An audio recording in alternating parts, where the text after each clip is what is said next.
বুদ্ধ জয়ন্তী উদযাপন উপলক্ষে দামোদর নদীর তীরে আয়োজিত হয়েছে দুদিনের বিশেষ বালি শিল্প কর্মশালা। ক্যানভাসের প্রকৃতি নামক এক সংস্থা এই অভিনব শিল্প কর্মশালার আয়োজন করেছে, যেখানে মুখ্য আকর্ষণ বালুকা শিল্পী রঙ্গজীব বাবুর তত্ত্বাবধানে বহু শিক্ষার্থী তাদের শিল্প নৈপুণ্য দেখাচ্ছে। বিশিষ্ট বালুকা শিল্পী রঙ্গজীব বাবু এর আগেও বহুবার বালির চরে তাঁর অসাধারণ শিল্পকর্মের নিদর্শন সৃষ্টি করে সকলের দৃষ্টি আকর্ষণ করেছেন। এই কর্মশালায় তিনি অংশগ্রহণকারী বহু ছেলে মেয়েকে বালি শিল্পের বিভিন্ন কৌশল শেখাচ্ছেন। শিক্ষার্থীরাও উৎসাহের সঙ্গে ছোট ছোট বালির ভাস্কর্য তৈরি করে দর্শকদের মুগ্ধ করছেন। আজ বুদ্ধ জয়ন্তীর পবিত্র লগ্নে নেচার অব দ্য ক্যানভাসের এই বিশেষ উদ্যোগের মূল উদ্দেশ্য হল নতুন প্রজন্মের কাছে গৌতম বুদ্ধের শান্তির চিরন্তন বাণী পৌঁছে দেওয়া। আজকের অস্থির বিশ্বে যেখানে সহিংসতা ও সংঘাত নিত্য নৈমিত্তিক ঘটনা, সেখানে বুদ্ধের অহিংসা, করুণা ও আত্মসংযমের শিক্ষা আজও সমানভাবে প্রাসঙ্গিক।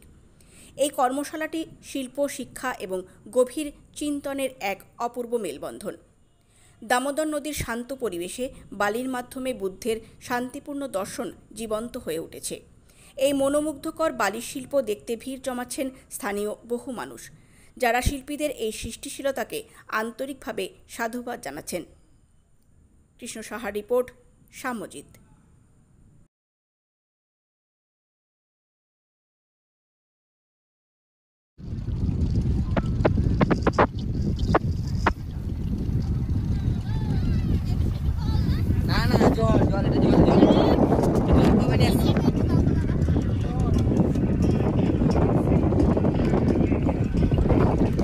নমস্কার, আমি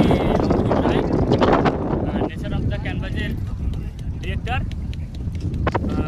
আমরা যে শিল্পকলাটা করছি আজ, এটা হচ্ছে গৌতম বুদ্ধের আজ জন্মদিন।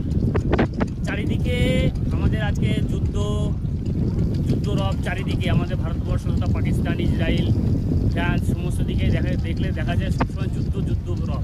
তো আমরা চাইছি, গৌতম বুদ্ধ নিজেও শান্তির জন্য প্রচুর ধ্যান জ্ঞান করে গেছিলেন, শান্তি প্রতিষ্ঠা করে গেছিলেন সমাজের কাজে। তো উনি নিজে রাজধর্ম পরিত্যাগ করে সমাজে শান্তির জন্য একটা বার্তা বহন করে গেছিলেন। তো আমরা এই শিল্পকর্মের মধ্যে দিয়ে আমরা বেশ কিছু আর্টিস্ট আছি, আজকে প্রায় 15-20 জন আর্টিস্ট, এবং আমাদের স্টুডেন্টরা এখানে অনেক স্টুডেন্ট এসছে, নবদ্বীপ, এবং আমার বন্ধুরা এসছে কৌশিক কোলে, আরামবাগ থেকে, জীবনানন্দ, দুর্গাপুর থেকে, এরকম বিভিন্ন আর্টিস্ট এসে আমরা এই কাজটা করছি। আমাদের এই কাজের মেন উদ্দেশ্য, আমরা শান্তি বার্তা দিতে চেয়েছি যে সমাজে যে যুদ্ধ বিগ্রহ চলছে, এইটা আমরা শিল্পের মধ্যে তুলে ধরছি যে গৌতম বুদ্ধ যেমন শান্তি প্রচার করেছিলেন, সেইটা যেন আবার ফিরে আসে আমাদের সমাজে। এটাই এই লক্ষ্য নিয়ে আমরা এই কাজটা করছি। কাজটা আমরা 2 দিন ধরে করছি নেচার অফ দ্য ক্যানভাসের ব্যানারে। নমস্কার, আমি কৌশিক কোলে, হুগলির আরামবাগ থেকে আসছি।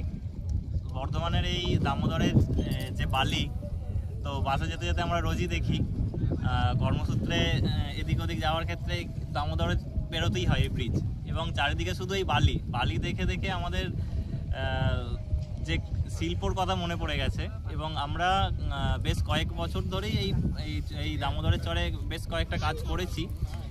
বিগত 2 বছর ধরে রঙ্গজীব কাজটাই প্রথম শুরু করেছে, আমরা তারপর থেকেই অনুপ্রাণিত হয়ে আমরা এই কাজকে ধরে রাখছি এবং আগেই নিয়ে যাচ্ছি।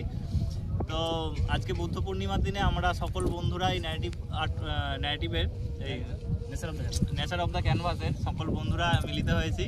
প্রায় আমরা 20 জনের মতন আছি। 2 দিন ধরে কাজ চলছে আমাদের এই কর্মশালা।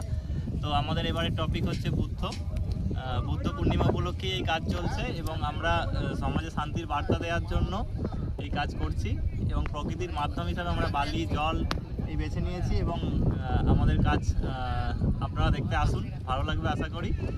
এখনও কাজ কিছুটা বাকি আছে। ওকে, ধন্যবাদ। নমস্কার, আমি সুস্মিতা রায়। আজকে একটা বিশেষ দিন, বুদ্ধ পূর্ণিমা, শ্রী বুদ্ধের জন্মদিন, আজকে জন্মোৎসব। আজকে আমরা একটা নেচার অফ দ্য ক্যানভাসের তরফ থেকে একটা স্যান্ড আর্ট আমরা এখানে আয়োজিত করেছি। এখানে তাও 15-20 জন আর্টিস্ট মিলে, এখানে বিভিন্ন প্রান্ত থেকে বিভিন্ন আর্টিস্টরা এসছে। এখানে আমরা এক জায়গায় সমবেত হয়ে বুদ্ধদেবকে ডেডিকেট করে আমরা একটা আর্ট করছি, স্যান্ড আর্ট করছি।